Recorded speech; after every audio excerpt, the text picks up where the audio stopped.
Because there's money everywhere. I look at a beautiful woman and go, I can go on a date with her and she's absolutely gorgeous and perhaps we'll fall in love and it'll be great. But you know what? I'd rather work. I just want to conquer the earth. I don't care about anything else. So you need to start identifying how your money is taken from you. Because once you identify how your money is taken from you, you can start to actually intelligently think about how you can take money from other people. The only time being a man ever is good is if you become an exceptional man. He understood. Be near the money.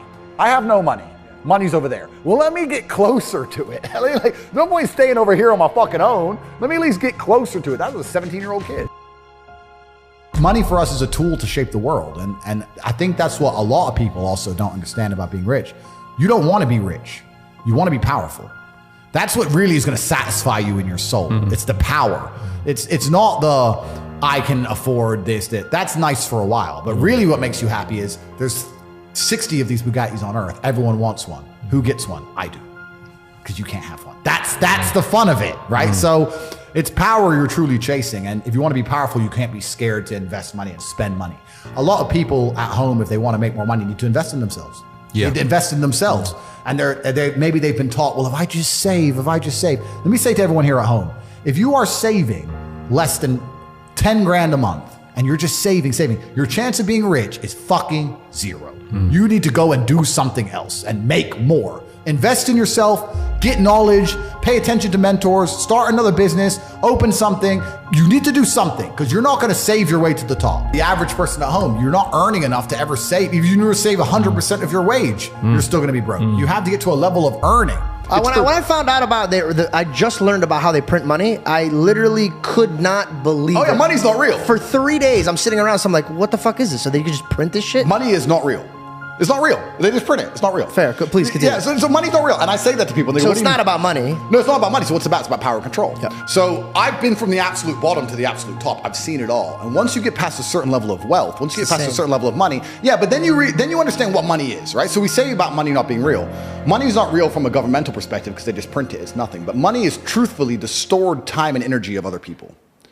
If you have money, you have stored time and energy of other humans. Because people are hourly rates. That's right. Because I can take that money and make someone else use their time and energy for X thing. So let's look at even American slavery, the slavery that most Americans understand.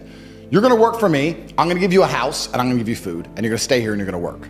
Slavery is abolished. So now what do? You're going to work for me. I'm going to give you that. I'm going to give you some money. And that money is enough to only buy you a house and some food. We've just put money in the middle. Now, if I can make you do whatever I want for money, and I can print as much money as I want, you're my slave. Because I can print it from the sky and you need it to live. So you are my slave. Money's not real. So I have all of this money. I have the stored time and energy of other humans. And once you get past a certain level of wealth, you understand, which ties back to COVID, that you're not interested in money. What you're interested in is people. It's always been about having good people around you. You want a beautiful, doting, loving woman who's obsessed with you. You want good brothers who will stand by you and make you motivated. You want bodyguards who are going to protect you. You want people. And then you want to look at it further down the rabbit hole. You want to get more sinister. If you've been born into a lineage or a dynasty or the people who control the world, you want people, you want robot people. You don't want to be spoken to disrespectfully. In your empire, in your podcast empire, right? You now have a podcast. Would you allow a member of staff to come along and say, this is bullshit. I don't like how you do this. This is shit. You're shit. Or would you fire him? I don't know if I would fire them. I would first try to teach them how to behave. And if they didn't listen? They're out. Absolutely. So let's imagine you ran a country. Okay. All right. Let's imagine you ran the world. So I say this to people. I say for the next 2 weeks, every time you spend money, even if it's a pound, write down how they got it from you. And they're like, what do you mean? I'm like, all right, cool. You're walking down the street. You're going to Starbucks, you buy a coffee. Why did they take your money? Well, I wanted coffee. Yeah, but how? Okay, you wanted coffee, right? Cool. Did you only want a coffee because you saw Starbucks or did you want a coffee beforehand? Why did you want their coffee and not another coffee? Did you buy a cake as well? Why did you buy a cake? All right, cool. So now you identified how they took your money. Then realize how they could have took more of your money. You bought a cake, but you didn't buy a sandwich. Why? The sandwiches weren't on display, or they looked cold, or they looked rubbish. Or the woman who was serving me was old and ugly. Maybe she was a young cutie and talked to me about bologna sandwiches, would have bought one. Right? So you need to start identifying how your money is taken from you. Because once you identify how your money is taken from you, you can start to actually intelligently think about how you can take money from other people. I find it amazing when people say they don't have motivation. I have people come to me and say, I want to get rich. I don't have motivation. I want to work harder. I said, how can you not have motivation to get rich when somebody like me with a head start like mine is still working 18-hour days every single day, 7 days a week without having a day off? I'm going to crush you. You don't stand a chance. I will beat you. And you're just gonna sit there and perpetually lose because you can't find the motivation to crawl up out the mud and stay a bug until you end up in your 15-minute city getting your 17th injection like a dummy, like a useless eater. All I do is work. Nothing is fun. I don't have fun. I don't even understand sports. I don't understand the concept of fun. The only sport I ever did was beating the shit out of people. Is that fun? I wake up every day and I think, how do I make my life better? Nobody else wakes up each day and goes, how do I make Andrew Tate's life better? So if you're not the person who's waking up every day going, how do I improve my existence? Then nobody is. Nobody on the planet is considering improving your one spin on Earth. No one else cares. Nobody else cares. So if you don't care, then you're fucked. So you need to wake up and care. And it's amazing to me, like you're saying, how did I find my mentors? I just tried a bunch of them. Like when I had no money, I would try very hard I'd listen to lots of different people, or I'd try different things. And I wasn't scared to invest in myself because I understand that, look, if he's taking time out of his life, then I need to reward him for it financially. And I tried very hard and I listened and I paid attention and I was never lazy. I don't believe there's a person on the planet who pays attention, tries their best, is never lazy, is on time, works hard, has a mentor, and is giving it his all, who isn't rich. I don't believe it. I think that if you do all those things, you're rich. And if you don't have any money, you're missing one of those key elements. Now you can fool yourself and you can fool everyone else and you can pretend you're doing them, but if you're truly honest with yourself, am I finding people who are trying to teach me what I want to know, and am I trying my best? And the answer is fucking no every time. Just even being around people with money is just a good place to be. I'll give you an example. I was in Romania and I have the largest car collection probably in Romania. I have 28 supercars, everything you can name. And I went to a town called Cluj-Napoca. It's on the border of Hungary. And I drove there in my Chiron and I parked up and a kid came up and he said, hey, can I take some photos of your car? I have a car spotting page. I was like, yeah, whatever, cool. And he goes, yeah, okay, I'll just be a few minutes to this. So he took a bunch of photos and he come up to me and goes, hey, do you want the photos? And I was like, not really, I've already have photos. And he goes, oh yeah, okay. Well, if you want them, here's my email address. And I said to him, why do you do this? Like, you spend all day standing around taking photos of other people's cars. Is that not a waste of time? I thought it was a waste of time, but I was wrong. He goes, oh, well, I skipped school and I skipped college because I knew if I take pictures of expensive cars and email them to people, I'll have email addresses of the richest people in Romania. Yeah, smart. I was like, you're clever. I ended up hiring him. He works for me now. Yeah. I was like, I like you. He got himself a full-time job that day.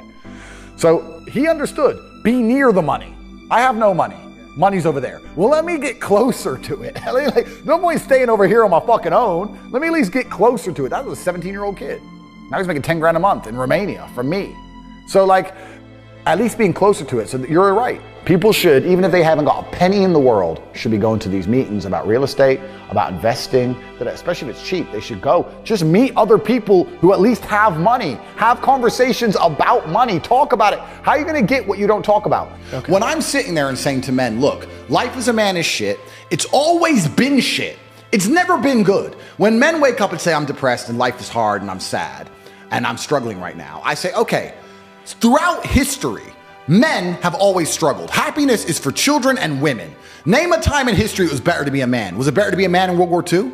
Was it better to be a man on the Titanic? Was it better to be a man in the Napoleonic Wars? Was it better to be a man when you were sitting in Vienna and the Mongol horde arrived, ready to decapitate any male and enslave all the females? When's it ever been good to be a man? Building the pyramids, was that fun? It's always sucked.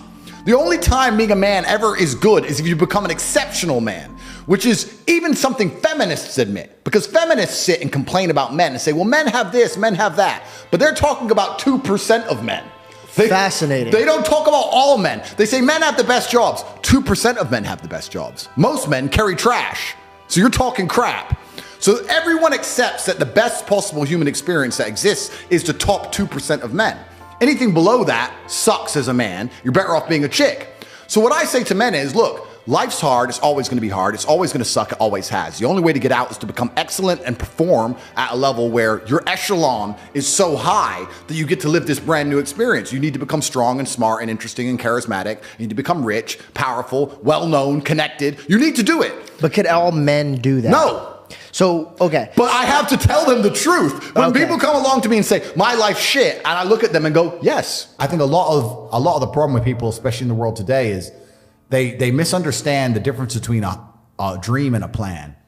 And nothing good in your life is ever going to happen by accident. If you see a guy in fantastic shape, you don't say, how'd you get in great shape? And he goes, it just happened. Oops, I just fell. And no, he ate a specific way. He trained a specific time. He did specific things for a specific outcome. And it's the same with finances. And most people who are broke, if you say, do you want to be rich? Yeah, I want to be rich. How are you going to get rich? One day, I'll win the lottery. Yeah, dumb shit. You have no plan. You have no plan whatsoever, no actionable steps. No, you're not doing things daily. You're just hoping some point in the future, God's going to just dump it on your doorstep. Guess what? It ain't going to fucking happen. And unless you have a plan, a specific plan, I'm sure you guys had you had a plan and you worked hard to get to your points. I had a plan. Everything was like, okay, today we have to do day after day after day until you get there. And this is what most people don't have because they're too arrogant or too lazy. I don't think it's stupid. I think most people, if you laid out a plan and they tried their very best and they were willing to learn, could do it. I don't think people are too stupid to make money. They're just too lazy or too arrogant to make money. That's the problem with people. A lot of people are obsessed with the idea of happiness. And especially as a man, I think that happiness can actually be a very destructive motivator. And when men sit and say, I want to be happy, I want to feel happy. To feel happy, a lot of the time, you're looking for temporary hedonism. To be happy, you want to get drunk or take drugs or do something stupid temporarily, and it's very short-lived. I think you should instead be looking as a man to say, I want to feel proud. If you choose pride over happiness, you're going to make decisions that you're proud of and that people around you are proud of, and it's going to be better for yourself and better for society and better for everyone who loves you, everyone you care about. If you're the kind of person who searches for happiness, whether male or female, in my experience, people who search for happiness end up doing hedonistic, temporary, stupid things. When I find men who search to feel proud of themselves, I want people to be proud of me, and I want to be proud of myself, and I want to be respected. They often delay happiness. They often go through very difficult things and build things which are beautiful or build things which are difficult to do. They often go to the other side of fear to feel that pride. I did it. I faced my fear. I did it. Yeah. So I think as a man, searching for pride or searching to feel proud is a pretty positive mindset for masculine achievement. The reason I'm the luckiest man on earth is because God has given me endless building blocks to build a superhero. He's given me endless power. He's given me endless motivation. What did we say? Yeah. He's given me I have endless sources of power. I can sit here right now and recall events that will prevent me from sleeping for 2 to 3 days. That gives me a superpower that other men do not have. They want to go to sleep. They're tired. I can stop being tired for days at a time. I can just have a thought. I can remember, I can sit, close my eyes, and use the power of my brain to vividly remember events, and I will not sleep for days. And when people come to me and say, oh, this happened, I'm really sad, or my heart broke, or this bad thing happened to me, I say, good. Thank the Lord that he's given you this endless source of motivation. You're wasting it. Yeah. That's your problem. But it's been given to you. Nitrous oxide has been given to you. You just have to use it in the correct way. So I'm the luckiest man in the world because all the bad things that happened to me have given me all the building blocks to become the most fantastic man on the face of the planet. I don't ever sit and concern myself with, am I spending too much? If I thought I was spending too much, I would simply find a way to make more money. And a lot of people talk about efficiency as well. I've had people talk about working smart, not hard. That is true. But I believe that you need to fill your day with all of the hard work first. I think that working smart is a matter of being more efficient with all the time you should spend working. If you sit there and go, I want to work smart, not hard, so I work an hour a day, well, then you're still lazy. You should work smart and hard and do 15 smart hours a day. That's how you win.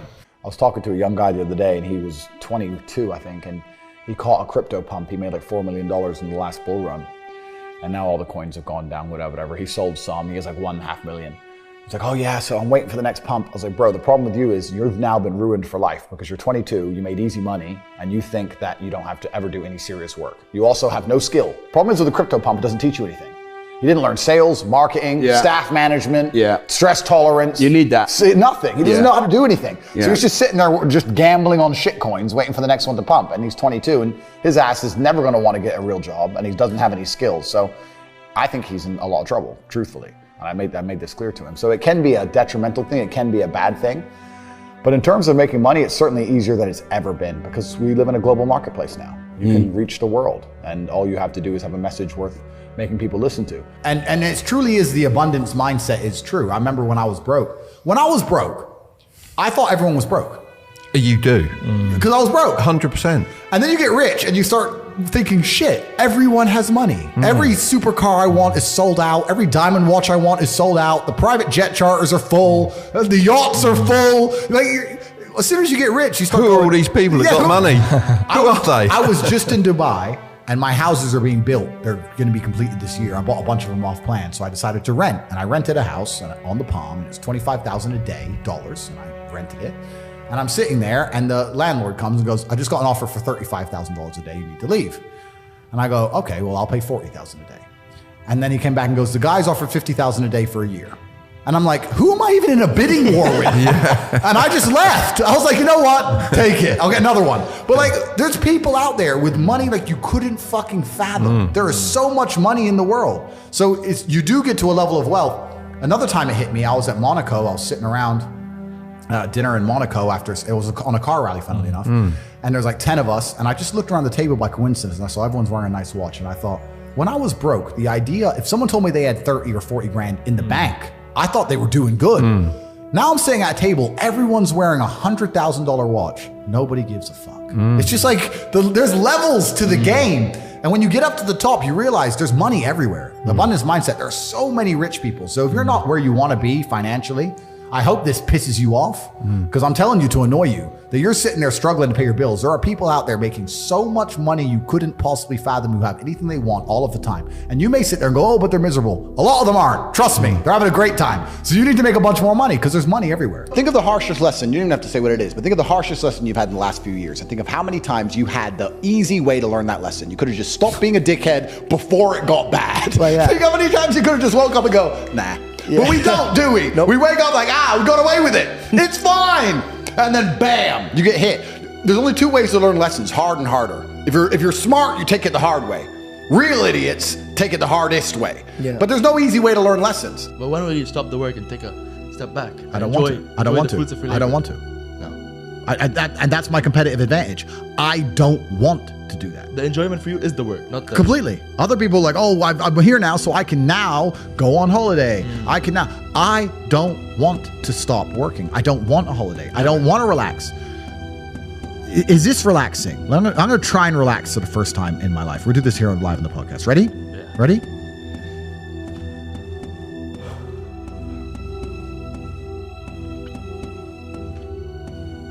Am I supposed to want to do that?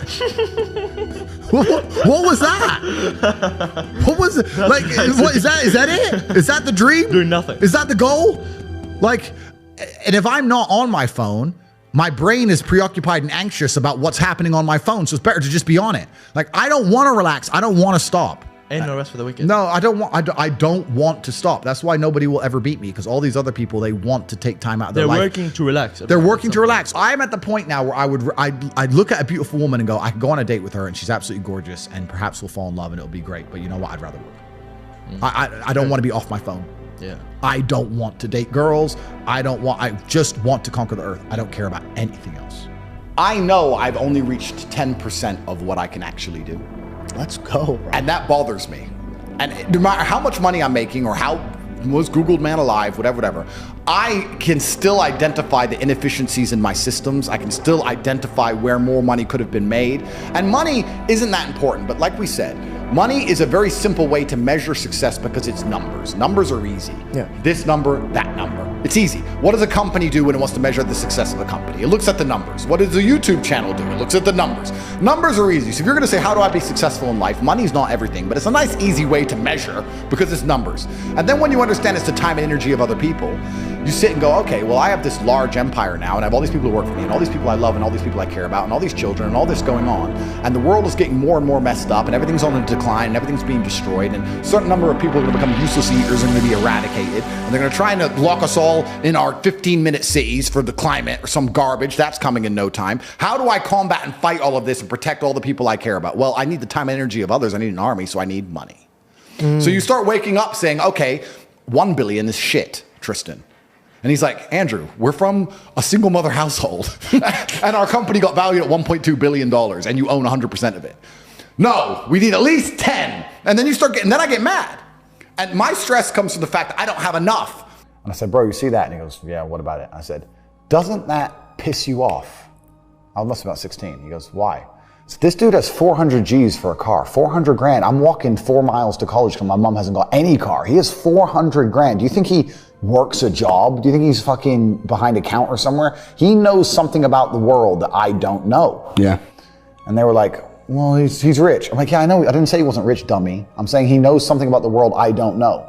And I was intrigued and it angered me. I couldn't sleep for weeks. I was pissed off. Every time I saw somebody with genuine money, I understood that everything I was being told and taught and they were trying to make me believe just simply wasn't true. I was like, this is bullshit. None of these people are getting these things by following the path that the system is trying to make me follow. Yeah. Nobody, and everybody intrinsically knows this.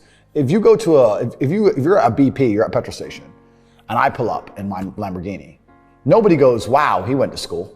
Yeah. He studied hard. Right. Do they fuck? They're like drug dealer, gangster. And they do that because they know that the easiest way to amass wealth is to break the rules, because the rules are not designed to allow most people to make money. You can make money within the rules, of course you can, but most people don't. Most people who follow the path work, consume, die. That's it. Yeah. So I always knew the same thing as you, and I knew there had to be another way. I knew that just working for money was a paradigm that wasn't true. And then you understand making your money work for you, and you understand delinking your time from money. Yeah. You start learning to understand these things, but eventually you build a system and you build an ecosystem like me. I have 60 or 70 people work for me all around the world. And things just happen and money just kind of appears as long as everything's well organized. Do you think, and life really doesn't have to be that complicated. When you see somebody that has something you want, you just got to try and work out how they got it. Yeah. And that's the missing part. Most people see people with things they want and they don't do the second half. They don't try and work out how they got that thing. Oh, my man has a Ferrari. Okay. I wish I had a Ferrari. Okay. They don't sit there and go for an hour. How did he get a Ferrari? It doesn't cross that part is the part they don't want to do, right? They just go, oh, here's a Ferrari, wish I had a Ferrari, and they go back to TV. Yeah. And that's why they lose. If you don't want to buy a jet and you don't want to buy a yacht, you're never going to need more than $20 million, really, because there's nothing to buy. And you can rent the yachts and the jets. You can charter yachts, you can charter jets, which is probably smarter anyway. I had a jet, I owned one for a few months, and I sold it. And the reason I'll never buy a jet again. They can track it. All these on Twitter are tracking them. That's Top G's jet. I'm not having it tracked. Bernard Arnault, the LVMH guy, he just sold it now. Because I don't want everyone knowing where I am all the time. Yeah. You can buy a nice house in most places on the planet. You can buy 2 or 3 cars. You can buy some diamond watches. You can buy some nice clothes. And that's all there is to buy. What's actually kind of amazing to me is when I was poor, I thought if I got rich, I'd buy all this stuff. And now I'm rich and I can buy anything I want. And there's nothing to buy. There's nothing to buy. Clothes, I already have too many. My wardrobe's completely full head to toe. Don't wear most of them. Diamond watches, you get 10. How many do you really need? Cars, I have 28. I drive like 4 of them. Like, what's there to buy? Coffee, dinner. Yeah, true. There's nothing to buy. So the money is just about influence and power. That's all it's about. All I know, what I will state as a matter of fact, is this world is hyper competitive, especially as a man. Most men are walking through life and they don't realize that it's constant competition. And this is my point. If the world is truly that competitive, you do not have time to be depressed because it's a non-competitive mind state. You could be depressed for X, Y, Z, whatever. I'm not depressed. And I want the money you want, and I want the girl you want, and I want the status you want, and the car you want, and the house you want. And I'm going to get it, and you're fucking not. You're playing a game, and it's a competitive game, and you need to build a mindset that allows you to be ultra competitive. And if you want to sit there and say, no, I want a non-competitive mindset, then fine. You know what you call people who do not win competitions? Losers. Correct. Yeah, I think I had the best possible upbringing a person can have, which is good parents and no money. I didn't get famous or rich young, which I also thank the Lord for. I think a lot of these people who get famous online quite early, I think they miss out a lot of life. It's not real life. It's not real life. It's not real life. No, I had real jobs and I did real things and I was really broke and I was really on the bus and really trying to pay rent and doing real stuff for a long time. I always say I'm not rich. I'm a poor man with a lot of money. I always used to say that. And I don't want to brag or anything, but just because I get asked this question a lot. I've been extremely successful. I have hundreds of millions of dollars. In fact, I think our last valuation across everything we own we're almost at B now. So we're doing very, very, yeah. I'm a billionaire. Top G's a billionaire. So we're doing extremely well. That's the first thing. The second thing, it's great that you say that because I completely agree. Because if you're born with everything, if you're born with all this money, that you have no aspiration, nothing to actually grasp onto and trying to achieve, then money doesn't make you happy. But then you can analyze this from another angle, right? We were just talking earlier, we can always pivot back to who the matrix are, who's in charge. So let me ask you. Do you have somebody that Well, let me ask you a question. Okay, go ahead. If you're born into a dynasty, let's say a banking dynasty, and you're born a billionaire, and you have everything you've ever wanted ever, And money has absolutely no value at all. And a brand new Ferrari doesn't mean a thing. You could buy one every 10 minutes for the rest of your life. And money doesn't make you happy. What's the one thing that's going to make you happy? Controlling others. Controlling others. Power. Yeah. Ego. So then you sit there and start looking at things. Because and going, games become real. Absolutely. So now you're like, okay, well, money doesn't satisfy me. What makes me feel important? Especially if you're going to add in. Let's add in another angle to it. Let's imagine you falsely believe, because it is falsely, that you're somehow genetically better than others. You're from this lineage. You're better than the other people. And the other people, the serfs and peasants, are struggling for money, and you have unlimited money because you're so smart and your family's always been so smart. You'll have haughty eyes. Yeah. So then you're going to sit there and go, well, why did they make people put on a mask when they walked in the restaurant and take the mask off to eat and then put it on to go to the toilet and then take it off to eat and then put it back on? Because I have a I'll tell theory. you why. Because it's funny. You to think these it's just people. because it's funny? Because it's an ego. Because it's ego. I thought it was the test to see how far they could push something. Compliance tests. Yeah. Which is the same thing. So when you really understand that people who are in charge of the world are completely, like you said, broken. They're broken people. Money can't satisfy them. People said, I keep referencing COVID, and I do that because it was something tangible that everybody lived through. That's a very easy one to reference. This is actually, it's a bad thing that could work in your favor because now they could relate to you. Yeah. If you're in a gas station and it's 3 a.m. and a Lambo pulls up and a guy gets out of it, you're thinking criminal, drug dealer, gangster. Yeah. You're not thinking, he has a uni degree. Because you're not going to think that. So when you see money, people don't even associate the money they see with university. But then they go, I want to make money, so I go to university. It doesn't make sense. It doesn't make sense at all. So I think everybody knows that the system and the path they lay out for you is not a path that's going to lead to where you want to be. And I didn't know what the other path was, but that intrinsic distrust for the system and that distrust for the things they wanted me to do made me search for other avenues. And then I found them, right? And if you speak to the people who are richest, if you speak to the people you know, this is for everyone at home as well, if you speak to the people you know who have the most money and go up to them and say, hey, what made you rich? None of them say school. Do any of them say school made me rich? I got an A in GCSE. Like, who gives a shit? It's bullshit, right? So it's all indoctrination. So I knew it was indoctrination, and for that reason, I was always searching. And if you're searching, you're going to find. Yeah. So The average people come to me and say, what do I do? I'm just the average guy. And my only answer is stop being the average guy. It's my only answer. You can't just be the average guy anymore. The idea from the 1950s that you can just be the normal, average, law-abiding, hard-working citizen and you'll have a good life is gone. Any man out here who goes, I'm just going to work hard, do my bit, and obey the laws, and I'll have a good life. No, you won't. No, you will not. Just doing your job is never going to make you rich because you're just going to be taxed into infinity and you're going to stay broke. So just obeying laws and doing your job now has set you up to be a peon and a slave for eternity. You have to get yourself in a position where you're making enough money that, I'm not saying laws can be broken, but there certainly can be bent. I mean, I think you know this with accountancy and the way that tax laws work. You get to a certain level where it's like, okay, yeah, we can just put that one to the side. We can twist that one around. Arnold Schwarzenegger says, break the rules, but don't break the law. Completely, yeah, and that's basically it, right? So you get to a certain level, and that's where it's really interesting because the average peon, their answer to all this is, we need to tax the rich. Because they don't understand how money works, and they don't understand how the world works, and they think that rich people are out here working some kind of job that you can tax. yeah. I've spoken to dudes and like, yeah, I had a bad couple months. Why? Oh, my girl left me. You've wasted months? You've wasted months over some like you had think of how much God loves you to have given you the grace and given you the opportunity to waste months of human time over some chick. Like, talk about blessed head to toe. If I waste months, empires are going to collapse. I'm going to end up in a cell or dead if I waste months. I have things to do every single day. I can't waste a second. Like, these people are just absolutely infinitely blessed. And their mindset is a product of that because they're spoiled children. Absolutely spoiled children. If you're going through life with any other mindset besides a hyper competitive one, where you are capable of competing with some of the most dangerous men on the planet in all their forms, me and my network, and also my competitors. If you don't have that mindset, then you have to understand that you are spoiled. Yeah. You're spoiled by your reality. I believe there's only 3 reasons people are not rich. One of 3 reasons. They're either stupid, arrogant, or lazy. Stupid is actually the smallest category. People think, oh, there's a lot of stupid people. There are, but I know a lot of stupid people with a lot of money, right? There's so much money in the world. To be too stupid to generate money, I think is less than 5% of the population who are genuinely too dumb to ever make a good wage. Then you have arrogant and lazy, and these are the 2 most common.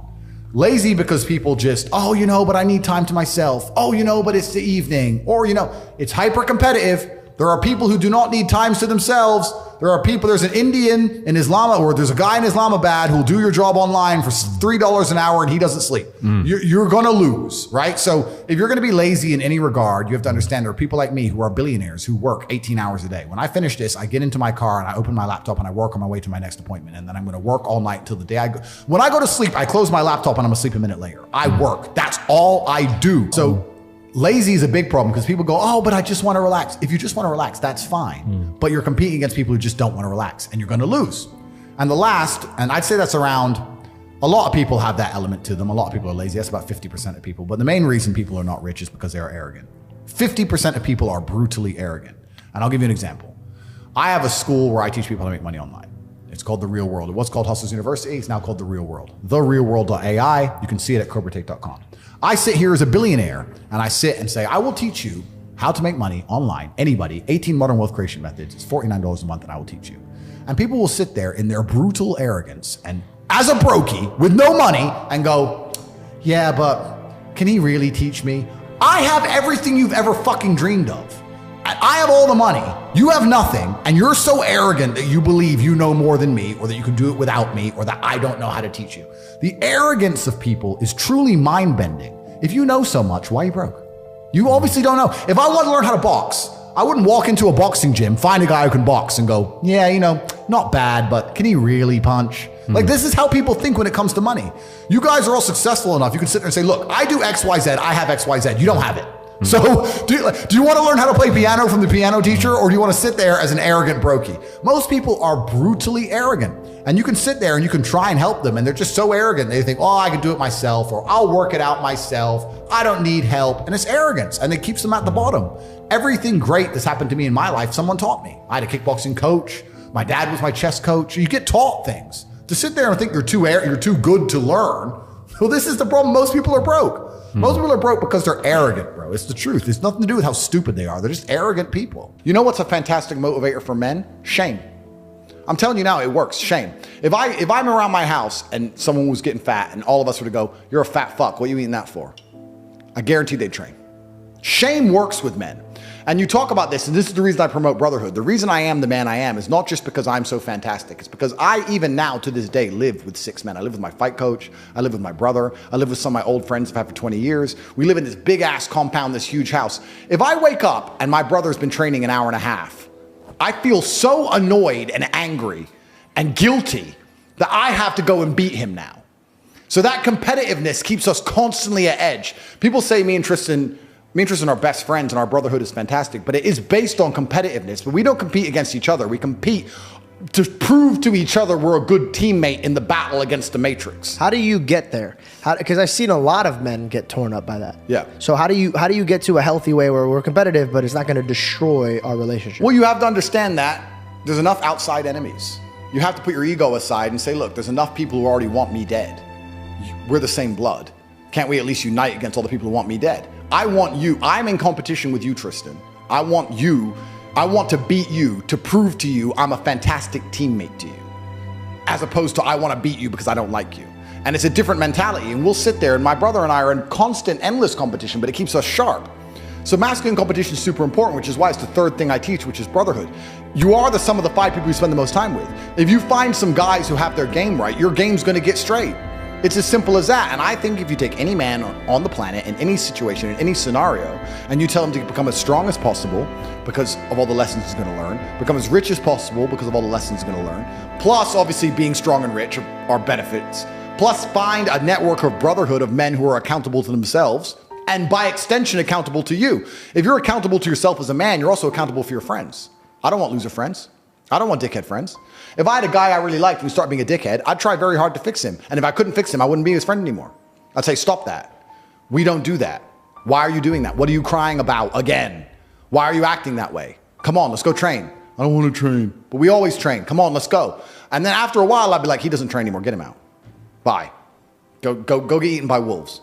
That's the unfortunate reality of the world, because I'm the sum of the 5 people I spend the most time with. I don't want to wake up one day feeling terrible and going, but he's missing the day and I might miss the day. His poison will get in my brain. I have to resist it. So if you get a brotherhood, masculine brotherhood, and you're accountable for yourself and for them, you're going to be able to do nearly anything. People will shield laziness with anything. No one wants to admit they're lazy. So they'll shield it with disbelief. That's a scam. Or, I don't work hard, I work smart.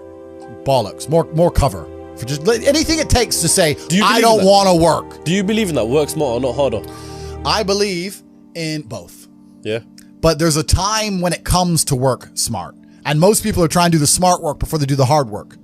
It's kind of like talent, right? You don't notice if you're talented at something until all the hard work's done. Yep. I could be the most talented tennis player in the world, but I don't play tennis. So if I go down the tennis court, Joe Schmo's going to smoke me. I don't get to see my talent until I've worked so hard that I'm in the top 1%, and now I'm beating them because I have some God-given gift. Yeah. You understand? Yeah. You have to do the hard work first. If there's no hard work, there's no smart work. So someone's going to sit there and go, I work smart, I don't work hard, so I only have to work an hour a day. If working smart gets you a lot done in an hour a day, then you should work smart for 12 hours a day and get 12 times the work done. I am absolutely and utterly a believer in hard work.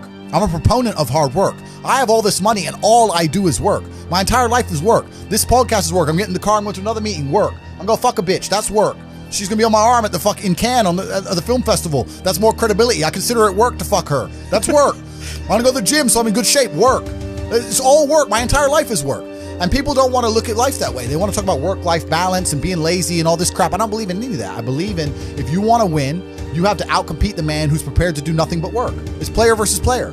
If you're going to sit there and go, I don't want to work more than an hour a day, well, the guy who does want to work more than an hour a day is going to beat you. And no matter how smart you are, there's always a smart dude who's doing the same smart work you are for more hours than you're doing it. That's just the nature of the game. And we talked earlier about speed. Most people go, it's only 2 weeks. It's only a week. It's only a week. The people who say it's only a week are the people who are broke. They don't value time. That's the reason you're all poor, because you say it's only a week. So, it's tomorrow. Oh, I'll do it later. It's only an hour. It's only a day. It's only a minute. You are competing against people like me. We do not waste a second. Being a normal man or an average Joe is always going to suck. The only way to have a good life as a man is to be exceptional in some fields. Here is how you do it. Yeah. You need to work your ass off. They delete me. They want men to stay depressed, semi-depressed, miserable, paying the taxes, just rich enough to pay tax, too broke to do anything else. Yeah. That's what they want. That's where they want you. So they don't care about men's mental health either. They don't care how many men kill themselves. They don't give a shit. And this is why I talk about the Matrix. People say, why do you talk about the Matrix all the time? And I say there are people who are living right now in a computer-generated reality. If you believe everything you're watching on the news, you are believing a complete false version of reality. And the idea of that reality is to keep your brain occupied enough so you continue to do a shit job for shit wages and pay your taxes until you die. That's exactly that's the plot of the Matrix movie. They are abusing your body and controlling your mind so that your body will sit there and do what they need it to do until you're no longer useful anymore. And that's exactly what's happening. And another question I get is people ask me why I'm so interested in this fight against the Matrix. And I try and explain to people that I believe this fight cannot be avoided. I think you're either combating the Matrix and fighting against the garbage they're telling you, or you're believing it. And if you believe it, then you end up fighting against yourself. You end up fighting against your own mind. You can't avoid the battle. If you're a full-grown man and you believe everything that's on the news, you're going to end up fucking semi-depressed, divorced, miserable, broke. Like your life's shit anyway. There's no way to escape this fight. You're either buying their crap and fighting against your mind, or you're fighting against their crap. There's no other way to do it. I've never met somebody with a fantastic life who did not completely and utterly believe in themselves.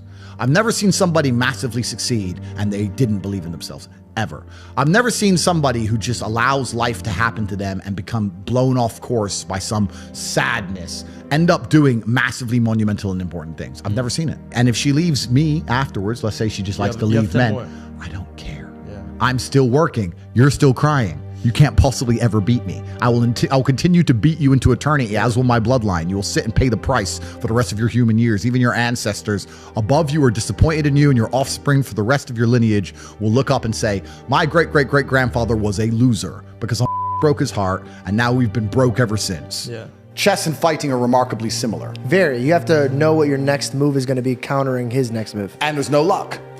If you lose, you made a mistake. There's no such thing as a lucky punch. If I'm losing a fight, or if I'm beating some guy up, and he hits me with one shot and knocks me out, and people go, that's a lucky punch. He's trained his whole life to punch people in the face, and he punched me in the face. You call that lucky?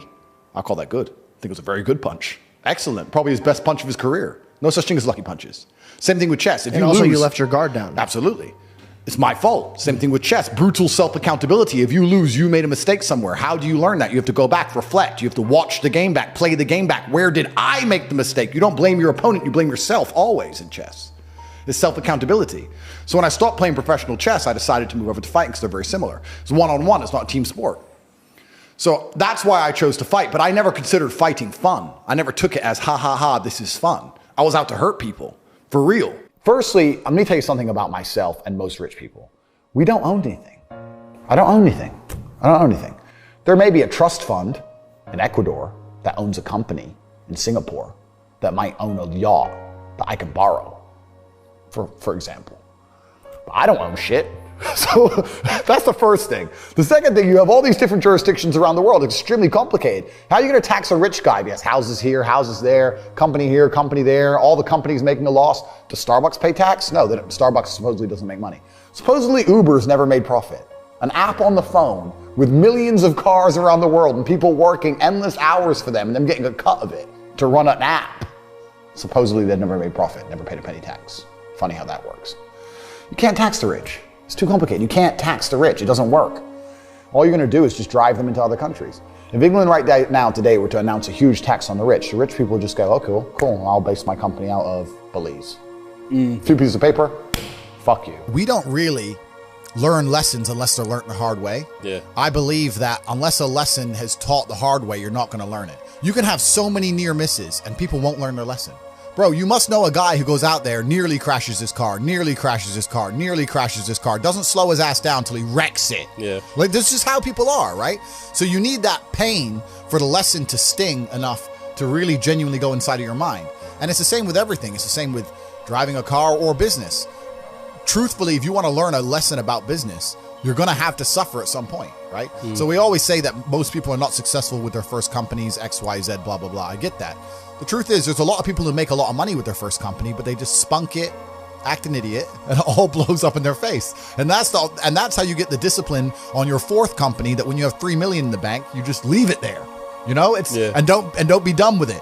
So you need to go through some pain. You need to experience some negative things. You need to have to a degree some trauma to really even learn any lessons. So yeah, business studies. You're right. The book. That's not going to teach you anything about business. You need to get out there on the streets. You need to make mistakes. You need to suffer. You need to have the tax man knocking at your door. You got to deal with all that stuff so that you make sure it doesn't happen again. I really think that humans are stupid enough to only learn the hard way. That's kind of how it works. The problem with owning something is that it can be taken from you. So let's look at it the American way. In America, litigation is a big problem. Everyone gets sued all the time. So you don't want to own anything, because if you get sued, then you're going to have to pay that debt. And you might have to sell your assets to pay that debt. Not if it's in a company though, if it's in a limited company. Correct. This is the point. So people don't own anything themselves. Okay, so they only feel their company. It's a limited company owns it, Yeah, a trust yeah, owns it. exactly. So you understand what I'm saying? Yeah. Look at the Panama Papers. Yeah. Look at it. And then it gets really complicated. And this is what I'm saying, where the average Joe Schmo at home has no idea how this stuff works. Because let's look at Nike, for example. Nike doesn't pay any tax.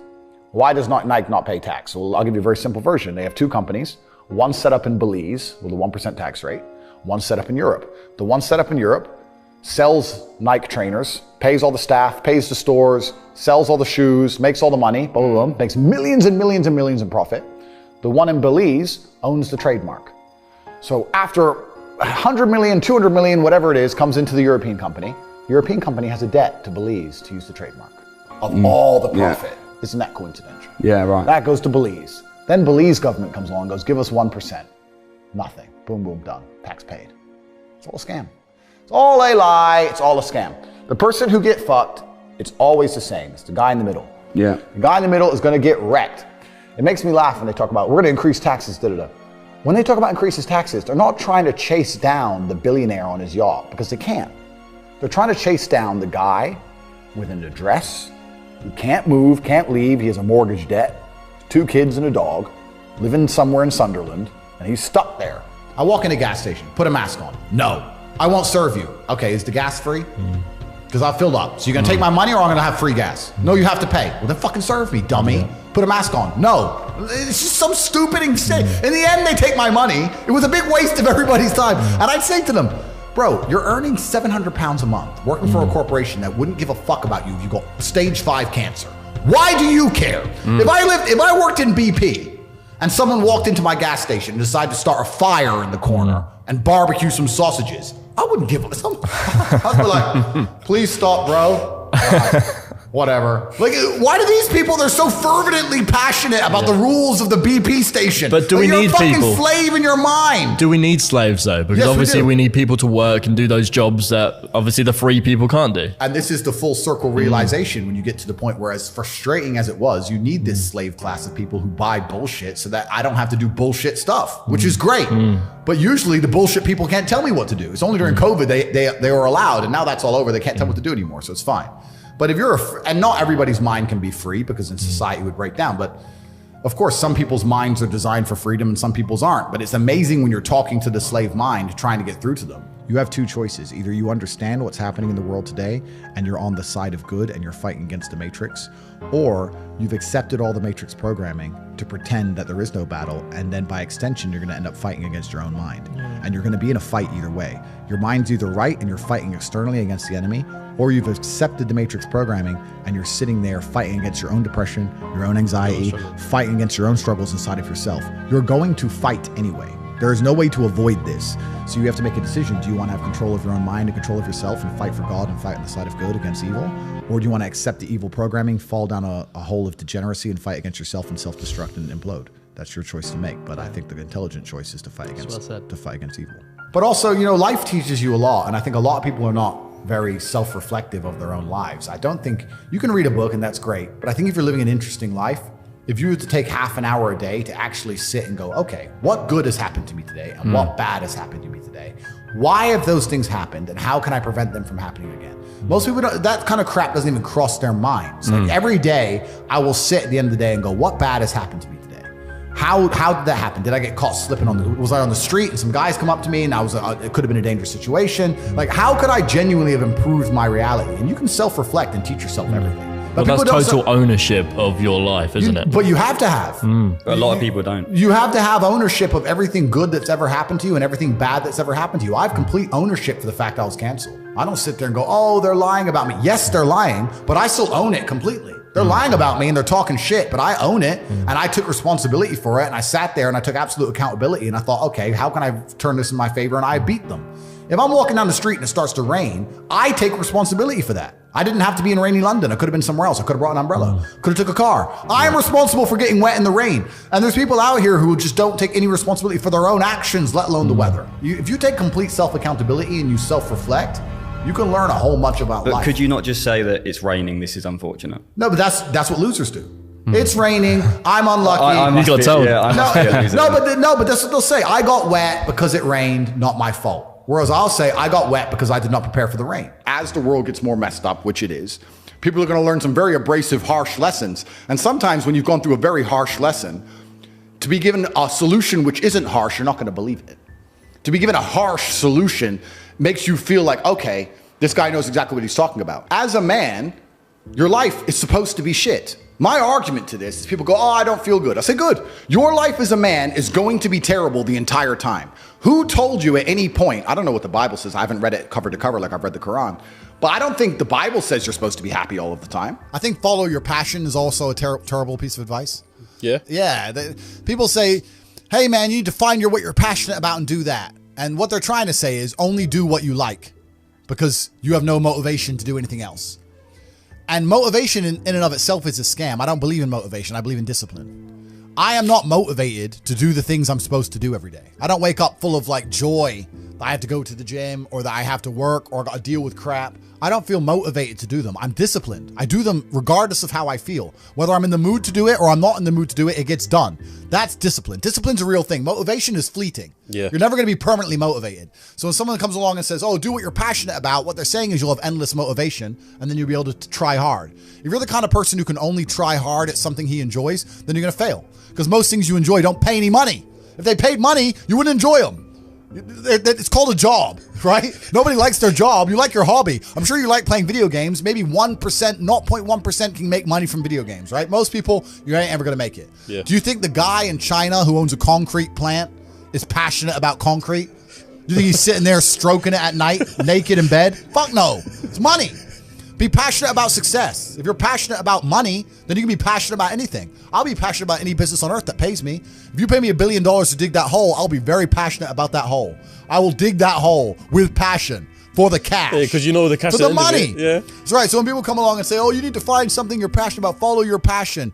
Bro, you're going to follow your passion to the fucking food bank. You're never going to make any money that way. You have to sit there and go, what is going to pay me? It's not about detaching yourself from your emotions. I feel every single emotion. It's just about using them all in a positive direction. Yeah. If I feel extremely happy and excited, I'm going to use that as motivation or energy to do amazing things and do good and work hard. If I feel absolutely depressed and distraught, I'm going to use that as endless energy and motivation to do amazing things and work hard. It doesn't matter what you give me. Energy cannot be destroyed. It can only be converted and transferred. It doesn't matter what fuel you give me. If you give me diesel, petrol, kerosene, vodka, doesn't matter what you put inside of my engine. Hard work is gonna come out. Absolutely. Success. That's all I know how to do. Yeah. That's all I know how to do. It doesn't matter what fuel you put in my engine. My engine only knows how to do one thing, and that is succeed. That's all I know how to do. Yeah. So it doesn't matter what you feed me with. I'm going to be massively successful regardless. When I was broke, when I was on a council estate in Luton, I thought everyone was poor. And now that I have money, it kind of feels like everyone's rich. I go to buy a plane and they're like, no, I'm sold out. Thought you fucking sold out of planes? I go to buy a Bugatti and they're like, sold out. I'm like, all the shit. Who are these people? Yeah, everyone's bought everything. Like, yeah. And it's crazy how many people out there have such ridiculous sums of money, truly ridiculous sums of money. There are so many rich people in the world, and it's kind of like your reality is based on, it's the Matrix, right? If you're broke, everyone's broke. If you're rich, everyone's rich. And a lot of people have this separation. I was lucky to live in both worlds, but a lot of people have this separation. Yeah. So I've had this conversation with a bunch of people, and my basic premise is that I refuse to believe in things that take power away from me. If you are in a haunted house and you believe in ghosts, you're scared of the haunted house. If you're in a haunted house and you don't believe in ghosts, you're just in a house and you don't care. So I don't like the idea when someone explains to me the idea of one day waking up and being miserable and not wanting to live anymore, and it's nothing to do with my circumstances and I have no power over it, and no matter how good my life is, I'm still going to feel terrible and I'm going to want to die. That's not an idea I subscribe to. That's not a reality I'm ever going to want. But that's for a myself. reactive depression, isn't it? You can be reactive depressed for the day, for example, Feeling for a while. Or even chronically. Yeah. Feeling depressed is real. Yeah. Depression as a disease, I do not subscribe to. The idea, I believe, that if you feel depressed, something is depressing you, and you should try your best to fix it. You should take control of your life and do your best to fix it. The idea, but they don't say that. They don't talk that. They say depression like it's this magic thing that comes out the sky and it gets in your brain, and you're sad no matter what, and there's nothing you can do about it, and you need to only take pills. And I think that's a very bad way to look at the world, and that's a bad idea to subscribe to. And if you start to feel depressed, let's say your girl leaves you and you start to feel depressed, but you believe in the idea of depression, you're now going to start diagnosing yourself as clinically depressed, self-hypnosing yourself into hypnotizing yourself into being clinically depressed. And it's amazing how you can speak things into existence. I cannot become depressed because I don't believe in it. I think we're here to struggle and to learn. I don't think we're here to be happy. That's why when we keep going back to the happy argument, I've always found that kind of frustrating and annoying. When someone goes, oh, but I want to be happy. Why? Why? Why do you want to sit there and laugh? Like you were happy your entire childhood. That's your happy days. You're allowed to be happy as a kid. It's all over now, right? You're a man. You have responsibilities. I think we're here to do important. Provide, protect, and we're also here to do important things. And important things are going to be difficult, and they're going to be hard, and you're going to get frustrated. But that's what gives you purpose. I don't see anyone who's chasing happiness. I think that's a very feminine frame. I understand why some women just want to be happy. I don't know how it feels to be a girl because I'm not one. But in my experience, I know women who just want to be happy. Yeah. Girls just want to have fun. Fine. But you're a man, right? And if you're a man, then it's absolutely an utterly different experience of life. I think we're here to struggle. I think we're here to endure pain. I think we're here to just see how hard we are to kill. I think that going through terrible things and living through them and coming out the other side is one of the most fantastic things about being human. I think that it's almost like once you understand what life is really about, there's no emotion which isn't enjoyable. The only emotional state which can be seen as detrimental is feeling nothing at all. But if you're sitting at home and you're feeling truly heartbroken, at least you're feeling something, right? And I think that's the whole part of being human. I think we're here to struggle. I think we're here to go through pain. That's I wake up each day and go, what can I attack? What problem can I solve? And look at history. Why did Genghis Khan wake up and want to conquer the whole world? Why did Napoleon conquer the world? Why did Alexander the Great conquer the world? You just wake up and just say, give me this, give me that. I want all of it. I need to, there's an army there. They're really big. We're better. It's intrinsic. Yeah. You need to go and conquer. That's the purpose of life. I think the world is a violent place. I think there's violence all around us. I think that I view the world in a violent way. And I don't mean that in a negative context. I say a lot of things and people take them as negative, but I see them as positive, right? Like I say I'm an angry person and people imagine me to be like unhappy. Yeah. I'm super happy, but I'm angry. Angry is motivating to me. You can't sleep if you're angry, so you better work, right? So I'm an angry guy, but I'm a happy guy. And I see the world as a violent place. I've always seen it as a violent place. If most people look at a tree, they see a beautiful tree, right? If I look at a big, strong, beautiful tree, I think he must have fucked up every other little sapling around him. He took all the water, took all the nutrients, he destroyed them all. There was once 20 trees, and all 19 are dead. And they got one tree left, the big G, top G tree. Top tree. Take. That's it. That's violence. Violence got him there, right? He destroyed his enemy. That's how he got to the top. You see a beautiful tree, I see violence. You understand? And that's the true nature of the universe. You have to learn that you have to take things from other people, and by taking it, I'm not saying go rob a bank. I'm not saying that. I'm saying completely the opposite. You can be a philanthropist. I'm taking money from everyone inside of HU, but I'm changing their lives. It's a good thing. You can take money in a positive way. Most people don't look at life that way. And when you look at life that way, you need to start identifying. One of the things we teach inside of HU is to identify every single time your money is taken from you. The only thing I will say I don't like about being banned is that you get 3 lives when you attack powerful people. They first ban you and try and shut you up. Secondly, they'll put you in jail for something you didn't do. And thirdly, they'll kill you.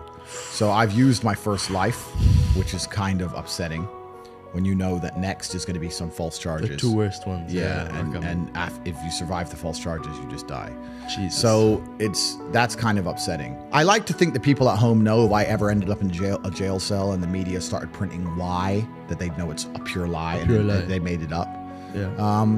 But that's kind of scary. Outside of that, the ban in and of itself has not.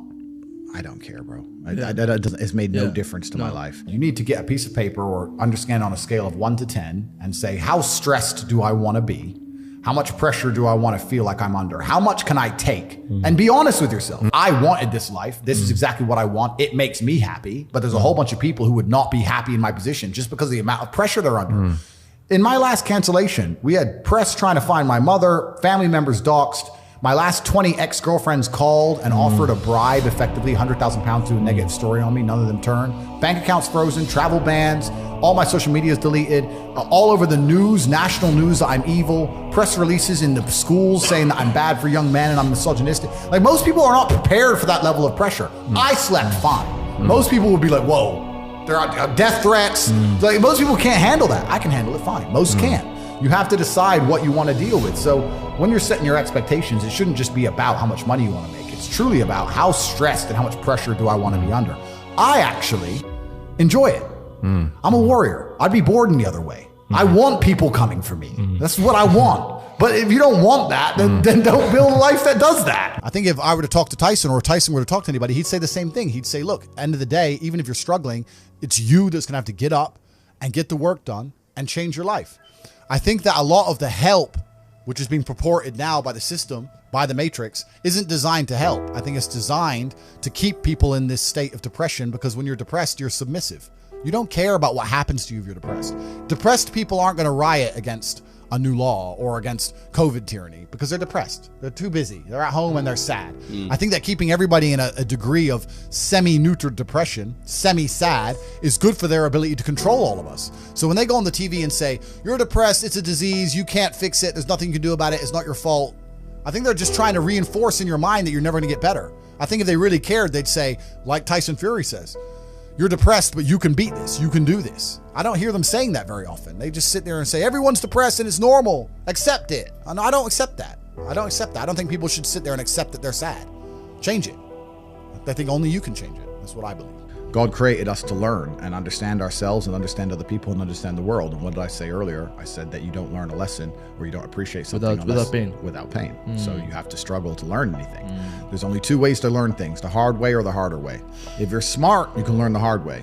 But in my experience, 99% of the planet only learn the hardest possible way. If the lesson's even 85% effective, they'll make the same mistake. It's only when they completely decimate and destroy an element of their life do they sit there and go, oh, oops, now I get it. No. That's how it goes. If you start with a good team, you're going to make it. That's really true. Brotherhood in and of itself is so valuable. If you sit around with 20 people and none of them are lazy and none of them are snakes, you're going to be fine. So you need to have people you can give work. This guy's in charge of this thing. That guy's in charge of this thing. Delegate people, different roles, different tasks. Absolutely. You got to have a team. You got to have a network. And my network is so strong. That's one of the big advantages I have. I have people around me who I can genuinely, seriously trust.